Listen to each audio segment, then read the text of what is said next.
Social మీడియాలో భూభారతి మీరు ధరణి పేరు మీద వేల లక్షల ఎకరాలు కొల్లగొట్టినందుకు, ప్రక్షాళన చేసి భూభారతి తెచ్చినందుకు, పేదల భూములు పేదలకు ఇవ్వాలన్నందుకు నా మీద కోపం ఉంటుంది. దేనికి నా మీద కోపం ఉంటుంది అధ్యక్ష?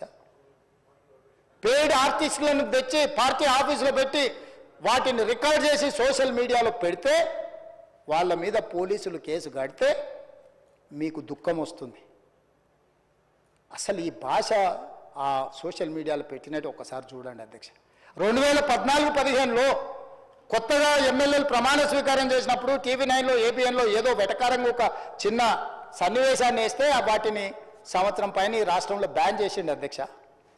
రవి ప్రకాశం జైల్లో పెట్టాను, కృష్ణ మాదిగన్ జైల్లో పెట్టాను, చాలామంది జర్నలిస్టులు. ఇవాళ జైలుకు పోయిన అమ్మాయి కూడా SC/ST కేసులు ఆ రోజు ఎస్సీలను అవమానించింది, జైలుకు పోయి వచ్చిన అమ్మాయి. ఎవరు జర్నలిస్ట్ అని నేను అడగదలుచుకున్న అధ్యక్ష, జర్నలిస్టులని వేదిక మీద నుంచి INPR లేకపోతే DAVP ఆమోదించిన పత్రికలు, ప్రసార సాధనాలు, వాళ్ళు ఇచ్చే ID కార్డులు ఉన్నోళ్ళు జర్నలిస్టులా? ఎవడు పడితే వాడు ఏదో ఒక ట్యూబ్ పెట్టుకొని మమ్మల్ని ఇష్ట రాజ్యంగా అధ్యక్ష.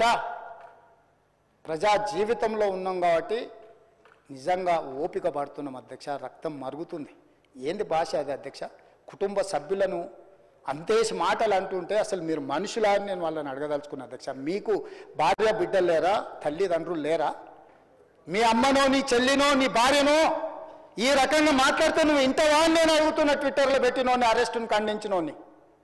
నా భార్య నా బిడ్డను తిడితే నాకు నొప్పి అవుతుంది, కానీ నీకు ఒక ఆడపిల్లను అవమానిస్తుంటే నీకు నొప్పి కాదా? ఏ సంస్కృతిలో ఉన్నారని నేను అడుగుతున్నా అధ్యక్ష. తోడుకలు తీస్తే అధ్యక్ష, ముఖ్యమంత్రిగా చెప్తున్న ఒక్కనొక్కని బట్టలు ప్రదేశం రోడ్డు మీద తిప్పిస్తా అధ్యక్ష.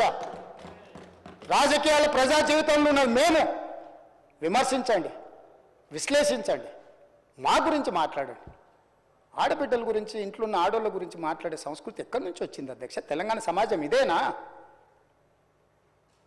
రజాకర్లకు, నిజాంలకు, భూస్వాములకు, పెత్తందారులకు వ్యతిరేకంగా పోరాటం చేసిన స్ఫూర్తి ఓ రామ్జీవ్ గోండు, కొమరం భీమ్, ఓ చాకలి ఐలమ్మ, ఈ ప్రాంతంలో దొడ్డి కుమరయ్య, ఓ సర్దార్ సర్వాయి పాపన్న గౌడు ప్రాతినిధ్యం వహించిన ప్రాంతం ఇది అధ్యక్ష. ఇది ఒక చైతన్యమైన ప్రాంతం.